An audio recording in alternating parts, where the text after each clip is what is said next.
নমস্কাৰ।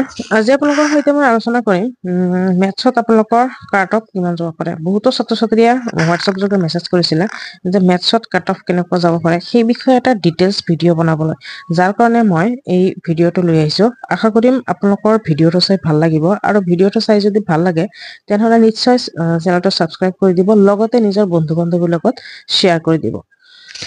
চ' আমি ভিডিঅ'টো আৰম্ভ কৰোঁ। আপোনালোকৰ সময় ইমান নলওঁ, 2 পৰা 3 মিনিট এটা লাগিব। আপোনালোকে ভিডিঅ'টো স্কিপ নকৰাকৈ চাই থাকিব, আৰু লগতে যদি কোনোবাই যদি আগতীয়াকৈ জানে এই সম্পৰ্কে তেনেহ'লে নিশ্চয় ভিডিঅ'টো স্কিপ কৰিব পাৰে। চ' আহক আমি আৰম্ভ কৰোঁ।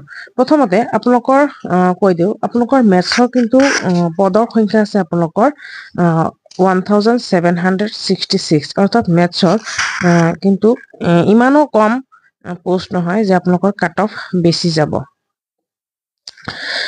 আৰু মেথছৰ যিমানখিনি পোষ্ট আছে সেই পোষ্টৰ তুলনাত ছাত্ৰ ছাত্ৰীৰ সংখ্যা খুবেই কম আছে, কিয়নো আপোনালোকে হয়তো ইতিমধ্যে জানে যে মেথছত এপ্লাই কৰিবৰ কাৰণে কিছুমান কণ্ডিশ্যন দিয়া আছে।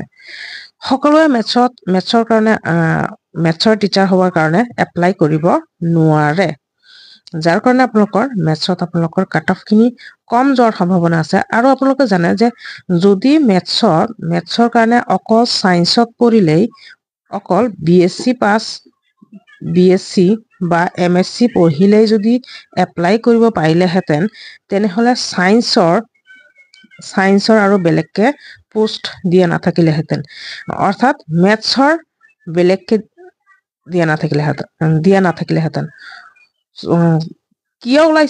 কিয় দিছে আপোনালোকৰ মেথছৰ? আপোনালোকে ইতিমধ্যে হয়তো জানে যে মুখ্যমন্ত্ৰীয়ে কৈছে যে সকলোৱে মেথছ পঢ়াব নোৱাৰে, যাৰ কাৰণে মেথছত সকলো ছাত্ৰ ছাত্ৰী দুৰ্বল হয়, যাৰ কাৰণে মেথছৰ বেলেগকে পোষ্ট ওলোৱাৰ কাৰণে ডিচিশ্যন লৈছিলে। এনেকুৱা এটা কিন্তু আপোনালোকে ভিডিঅ' ক্লিপ নিশ্চয় পাইছিলে। বাৰু যিয়ে নহওক, মুখ্যমন্ত্ৰী কি কৈছে সেইটো বিষয় নহয়। আমাৰ বিষয় হৈছে আপোনালোকৰ মেথছৰ কাট অফ কিয় কম যাব আৰু ইয়াৰ কণ্ডিশ্যনখিনি কি। চ' আপোনালোকে জানে যে ছায়েন্সৰ যিটো পোষ্ট আছে, ছায়েন্সত আপোনালোকৰ 2166টা পদ আছে, আৰু এই ছায়েন্সৰ কাৰণে BSc লগতে MSc আৰু আপোনালোকৰ B.Ed থাকিলে এপ্লাই কৰিব পাৰিব।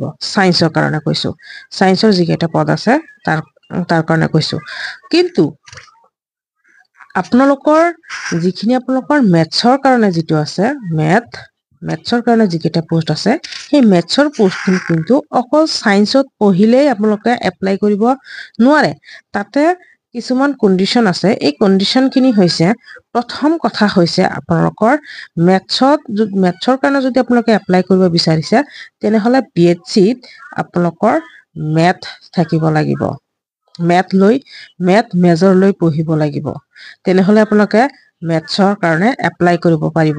আৰু যদি BSc যদি আপোনালোকে মেথছ মেজৰ লৈ পঢ়া নাই, পাছ কৰ্চত পঢ়িছে, তেনেহ'লে আপোনালোকৰ মেথ ছাবজেক্টটো কমন থাকিব লাগিব। আৰু মেথ লৈ BSc কৰা মানে কি, আপোনালোকৰ HSতো নিশ্চয় কৰিছে, HS পাছ নিশ্চয় মেথছ লৈয়ে কৰিছে, মেথ আপোনালোকৰ নিশ্চয় ছাবজেক্ট আছে, যাৰ কাৰণে আপোনালোকৰ মেথছত আপোনালোকৰ BSc পাছ কৰিব লাগিব অনাৰ্ছ লৈ। আৰু যদি আপোনালোকে পাছ কৰ্চত কৰিছে, তেনেহ'লে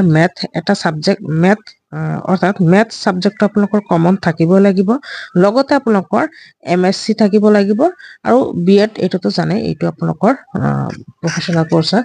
বাৰু যিয়েই নহওক, এই কণ্ডিশ্যন দুটা কিন্তু আপোনালোকৰ মানিব লাগিব, যাৰ কাৰণে সকলোৱে কিন্তু এই মেথছৰ কাৰণে এপ্লাই কৰিব নোৱাৰে। অকল ছায়েন্সত পঢ়িলেই নহ'ব, মেথছৰ কাৰণে এই কণ্ডিশ্যন কেইটা থাকিব লাগিব। আৰু আপোনালোকে হয়তো ইতিমধ্যে জানে যে আপোনালোকৰ মেথছত খুব কম ছাত্ৰ ছাত্ৰীয়ে মেজৰ লৈ পঢ়ে, কিয়নো মেথ ছাবজেক্টটো বহুতেই টান পায়, যাৰ কাৰণে মেথছটো খুব কম ছাত্ৰ ছাত্ৰীয়ে মেথছ লৈ পঢ়ে। বাকী আৰু ছায়েন্সত পঢ়িলে আৰু বেলেগ ছাবজেক্ট আছে, বিশেষকৈ আপোনালোকৰ বায়'লজি আছে, কেমেষ্ট্ৰি আছে, এনেকৈ ধৰণৰ বহুতো ছাবজেক্ট আছে যিবোৰ মেজৰ লৈ পঢ়ে, কিন্তু মেথ কিন্তু খুব কম সংখ্যক ছাত্ৰ ছাত্ৰীয়ে লোৱা দেখা যায়। বাৰু যিয়ে নহওক, আপোনালোকৰ মেথছত কিমান পালেনো আপোনালোকে ছেফ জোনত থাকিব সেই সম্পৰ্কে এতিয়া ক'ম। আপোনালোকে ছেফ জোনত থাকিবলৈ আপোনালোকৰ মেথছত আপোনালোকে এৰাউণ্ড যদি 60 কৰিছে 60 এনসাৰ যদি কৰিছে তেনেহলে আপোনালোকে মেথছত এইবাৰ সিলেকশন হোৱাটো নিশ্চিত বুলিয়ে ক'ব পাৰে যাৰ কাৰণে আপোনালোকৰ মই আগতে আলোচনা কৰিলো মেথছত কিয় ছাত্ৰ ছাত্ৰীৰ সংখ্যা কম হ'ব আৰু পোষ্টৰ সংখ্যা তুলনামূলকভাৱে বেছিয়ে আছে 1766টা পদ কিন্তু একেবাৰে কম নহয় বাৰু যিয়ে নহওক আপোনালোকে যদি 60 এৰাউণ্ড যদি 60 যদি স্ক'ৰ কৰিছে তেনেহলে আপোনালোকে এইবাৰ চাকৰিখিনি পাবলৈ সক্ষম হ'ব বুলি আশা কৰা যায় আৰু বাকি আপোনালোকে জানে যে ভাগ্য যদি নাথাকে তেনেহলে কোনে পায় হয় নে নহয় তাৰ পিছত আপোনালোকে নিশ্চয় এনসাৰ কিখিনিও পাইছে এনসাৰ খিনি মিলাইছে আৰু নেগেটিভ মাৰ্ক খিনি আকৌ মাইনাস কৰিব দেই নেগেটিভ মাৰ্ক কেনেকৈ মাইনাস কৰিব ধৰক 100টাৰ ভিতৰত যদি আপোনালোকে 80টা যদি এনসাৰ কৰি থৈ আছে লগতে আপোনালোকৰ 20টা ভুল হৈছে তেনেহলে 60 পাব কাৰণ 20টা তো ভুল হৈছে আৰু 20ক আপোনালোকে যেহেতু 1/4 যেহেতু আপোনালোকৰ মাইনাস মাৰ্ক আছে তেনেহলে 4 ৰ লগত ভাগ কৰি দিব 5 অৰ্থাৎ 60 পৰা 5 এটা মাইনাস হ'ব অৰ্থাৎ 55 অৰ্থাৎ আপোনালোকে কিমান পাব 55 আৰু আপোনালোকে যে এই যে 20 যে কৰা নাই ইয়াতে না তো আপোনালোকে প্লাস মাৰ্ক পাব না তো মাইনাস মাৰ্ক পাব এইটো কাউন্ট নহয় অকল আপোনালোকৰ মাইনাস যিমানখিনি শুদ্ধ কৰিছে সেই এক্সাক্ট সেইখিনি লগতে যিমানখিনি আপোনালোকে ভুল কৰিছে তাক আপোনালোকে 4 ৰে মাইনাস কৰি 4 ৰে